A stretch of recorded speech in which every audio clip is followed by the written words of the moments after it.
മാന്യ പ്രേക്ഷകർക്കും എൻ്റെ സ്നേഹം അറിയിക്കുന്നു. നമ്മുടെ തുടർച്ചയായുള്ള എപ്പിസോഡുകളിൽ രണ്ടാമത്തെ മെയിൻ എപ്പിസോഡാണ് വേൾഡ് ഹെൽത്ത് ഓർഗനൈസേഷനെ കുറിച്ചുള്ള വിഷയം. അതിൻ്റെ തുടക്കം പറയുകയാണെങ്കിൽ അമേരിക്കയുടെ സ്റ്റാൻഡേർഡ് ഓയിൽ കമ്പനിയുടെ ഓണറായ, പിന്നീട് പലരെയും അവസാനിപ്പിച്ചുകൊണ്ട് മുന്നോട്ട് കടന്നു വന്ന വലിയൊരു ബിസിനസ് മേഖല കാത്തുസൂക്ഷിച്ച വ്യക്തിയാണ് John D Rockefeller. 1913 John D Rockefeller തുടങ്ങിയ റോക്കഫെല്ലർ ഫൗണ്ടേഷൻ, അതായത് നമ്മുടെ ഇന്ന് ബിൽഗേറ്റ്സിനുള്ളതുപോലെ ഗേറ്റ്സ് ഫൗണ്ടേഷൻ പോലെ റോക്കഫെല്ലറിനുണ്ടായിരുന്നൊരു ഫൗണ്ടേഷനായിരുന്നു. അത് സ്റ്റാർട്ട് ചെയ്ത 1913 1917 ആയപ്പോൾ അത് ഇൻ്റർനാഷണൽ ഹെൽത്ത് ഡിവിഷൻ എന്നുള്ള പേരിൽ നാമകരണം ചെയ്തു. അതിനുശേഷം ഞാൻ ഒത്തിരി ഇയർ ഇങ്ങനെ പാസ് ചെയ്ത് പോകുന്നതിന് പിന്നിൽ ഇപ്പോഴെത്തി നിൽക്കുന്ന അവസ്ഥ മനസ്സിലാക്കുന്നതിന് വേണ്ടിയാണ്. അപ്പോൾ 1917 ഇൻ്റർനാഷണൽ ഹെൽത്ത് ഡിവിഷൻ എന്ന് പറഞ്ഞ് നാമകരണം ചെയ്ത അത് 1948 ആയപ്പോഴേക്കും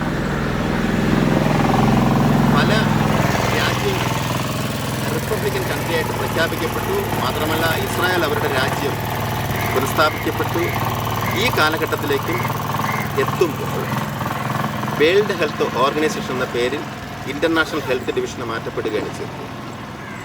ഈ സമയം നമ്മുടെ ഇന്ത്യ ഉൾപ്പെടെ 142 രാജ്യങ്ങൾ ഈ വേൾഡ് ഹെൽത്ത് ഓർഗനൈസേഷനിൽ അംഗങ്ങളായി ചേർക്കപ്പെട്ടു.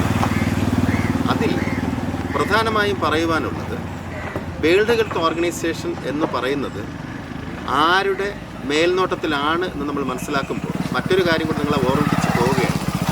ഇന്ന് നമ്മുടെ ഇവിടുത്തെ പല നേതാക്കന്മാരും മന്ത്രിമാരുൾപ്പെടെ ക്യാൻസറിനും മറ്റും ചികിത്സയ്ക്കായി കടന്നു പോകുന്ന മായോ ക്ലിനിക്, ഈ മായോ ക്ലിനിക്കിൻ്റെ സ്ഥാപകൻ ജോൺ ഡി റോക്കഫെല്ലറാണ്. അപ്പോൾ നിങ്ങൾക്ക് സംശയമുണ്ടെങ്കിൽ ഹ്യൂമൻ പാപ്പിലോമ വൈറസിനെ കുറിച്ച് ഞാൻ പറഞ്ഞ ആ എപ്പിസോഡിൽ നിങ്ങളൊന്ന് നെറ്റിൽ സെർച്ച് ചെയ്താൽ HPV പറ്റി ഈ മായോ ക്ലിനിക്ക് തന്നെ ഇറക്കിയ പല രേഖകളും കാണുവാൻ സാധിക്കും. അപ്പോൾ മായോ ക്ലിനിക്കിൻ്റെ ആ സ്ഥാപകനായ ജോൺ ഡി റോക്കഫെല്ലർ, ഇദ്ദേഹം ഒരു സ്റ്റാൻഡേർഡ് ഓയിൽ കമ്പനിയുടെ ആളായിരിക്കുമ്പോൾ തന്നെ അദ്ദേഹത്തിൻ്റെ പെട്രോളിയം പ്രോഡക്ട്സിൽ അവസാനത്തെ എൻഡ് പ്രോഡക്റ്റിൽ വരുന്ന വേസ്റ്റാണ് വാസലിൻ, അതായത് ജെല്ലായിട്ട് ഉപയോഗിക്കുന്ന സാധനം. അപ്പോൾ ഈ വാസലിൻ മെഡിക്കൽ ഫീൽഡിൽ പല ഓയിൻമെൻറ്റ് നിർമ്മിക്കുവാൻ ഉപയോഗിക്കുന്നുള്ള ഒറ്റ കാരണത്താലാണ് അദ്ദേഹം മെഡിക്കൽ ഫീൽഡിലോട്ട് കൈവയ്ക്കാൻ തുടങ്ങിയത്. അങ്ങനെയാണെങ്കിൽ ഇന്ന് WHO എത്തി നിൽക്കുന്നത്, ഇന്ന് 2026 കാലഘട്ടം എത്തുമ്പോൾ WHO എന്ന് പറയുന്നത് ലോകത്തിൽ പല രാജ്യങ്ങളുടെയും ആരോഗ്യ മേഖലയെ കൺട്രോൾ ചെയ്യുന്ന ഒരു ഓർഗനൈസേഷനാണ്.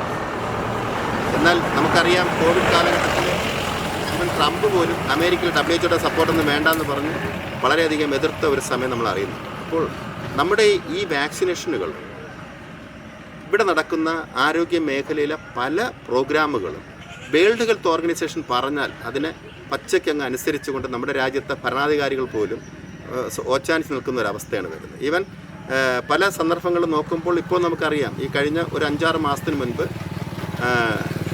ബിൽഗേറ്റ്സ് നമ്മുടെ ഇന്ത്യൻ പാർലമെൻറ്റ് സന്ദർശിച്ച ബിൽഗേറ്റ്സ് മൈക്രോസോഫ്റ്റിനെ പറ്റി ഡിസ്കസ് ചെയ്യാനല്ല വന്നത്. അദ്ദേഹം കണ്ട 2 പേരെയാണ്. ഒന്ന് നമ്മുടെ പ്രധാനമന്ത്രിയെയും രണ്ടാമത് ഇന്ത്യയുടെ തന്നെ ആരോഗ്യ മന്ത്രിയെയുമാണ് കണ്ടത്. അദ്ദേഹം വന്ന് പോയതിനു ശേഷം ഇവിടെ 4 വൈറസുകളുടെ പുതിയ ഒരു ആവിർഭാവം ഉണ്ടാകുന്നതായിട്ട് വാർത്തയും വന്നു. വളരെ കൃത്യമായി പറഞ്ഞാൽ ജനങ്ങളെ നിങ്ങൾ മനസ്സിലാക്കണം, നമ്മുടെ രാജ്യം ലോകത്തിൽ ഏറ്റവും കൂടുതൽ ജനസാന്ദ്രതയുള്ള രാജ്യമായിരുന്നു ചൈന. ഇപ്പോൾ ഈ വുഹാനിലെ കോവിഡ് വൈറസ് വുഹാനിൽ ഇറങ്ങിയതിന് ശേഷം ചൈനയിലെ ജനസാന്ദ്രത കുറഞ്ഞു. ഇപ്പോൾ ലോകത്തിലെ ഏറ്റവും ജനസാന്ദ്രതയുള്ള രാജ്യം ഇന്ത്യയാണ്. അപ്പോൾ അടുത്ത ടാർഗറ്റ് ഇന്ത്യയാണ്. അങ്ങനെയാണെങ്കിൽ ഞാൻ ഭയക്കുന്നത് നമ്മുടെ തിരുവനന്തപുരത്തെ വൈറോളജി ഇൻസ്റ്റിറ്റ്യൂട്ട്, അവിടെ ഫൈസർ കമ്പനി, ബിൽഗേറ്റ്സിൻ്റെ കമ്പനിയായ ഫൈസർ കമ്പനി, വാക്സിൻ ഉണ്ടാക്കിയ ഫൈസർ കമ്പനി ഏറ്റവും ഫ്രോഡ് കമ്പനിയാണ്. അവസാനം അവർ പറഞ്ഞ് ഞങ്ങളുടെ വാക്സിൻ ഫെയിലിയർ ആണ്, അത് ദോഷമുണ്ടാക്കുന്നതാണെന്ന് ഞങ്ങൾക്ക് അറിയാമായിരുന്നു. അങ്ങനെയാണെങ്കിൽ ആ കമ്പനി ഇന്ന് നമ്മുടെ കേരളത്തിലെ തിരുവനന്തപുരത്ത്, നമ്മുടെ തലസ്ഥാന നഗരിയിൽ വൈറോളജി ഇൻസ്റ്റിറ്റ്യൂട്ടിനകത്തുണ്ട്. സൂക്ഷിക്കുക, ജാഗ്രതരാകുക. ഇനിയൊരു വുഹാനിലെ അനുഭവം കേരളത്തിൽ നിന്നാകുമോ എന്നുള്ളതാണ് എന്നെപ്പോലുള്ള ഇതിനെപ്പറ്റി ചിന്തിക്കുന്ന ഒരു മെഡിക്കൽ ഡോക്ടർ എന്നുള്ള നിലയ്ക്ക് എനിക്ക് ചിന്തിക്കേണ്ടി വരുന്ന വിഷയവും ഇത് തന്നെയാണ്. അതുകൊണ്ട് തന്നെ നമ്മുടെ ഭരണാധികാരികൾ ഇത് അറിഞ്ഞുകൊണ്ടാണോ, അവരറിയാതെയാണോ, അതോ ഇവരുടെയൊക്കെ ഫണ്ട് വാങ്ങിയാണോ ഈ നിലകളിൽ പ്രവർത്തിക്കുന്നത് എന്നുള്ളത് പൊതുജനങ്ങളായി നമ്മൾ അറിഞ്ഞിരിക്കേണ്ട ഒരു വസ്തുതയാണ്. കാരണം ഈ വീഡിയോസ് ഇടുമ്പോഴും എനിക്കറിയാം, എൻ്റെ പല വീഡിയോസും ബ്ലോക്ക് ചെയ്യുന്നുണ്ട്. എങ്കിലും പറയാതിരിക്കാൻ സാധിക്കില്ല, നമ്മുടെ രാജ്യം എങ്ങോട്ട്, നമ്മുടെ സ്റ്റേറ്റ് എങ്ങോട്ട്, ഇവിടുത്തെ ഭരണാധികാരികൾ എങ്ങോട്ട് നമ്മൾ ചിന്തിക്കേണ്ടിയിരിക്കുന്നു. ഒരിക്കൽ കൂടെ അടുത്തൊരു എപ്പിസോഡിനായി നിങ്ങൾക്ക് എൻ്റെ സമയം ചിലവഴിക്കുമെന്നുള്ള ഉറപ്പോട് ഞാൻ നിർത്തുന്നു. നമസ്കാരം.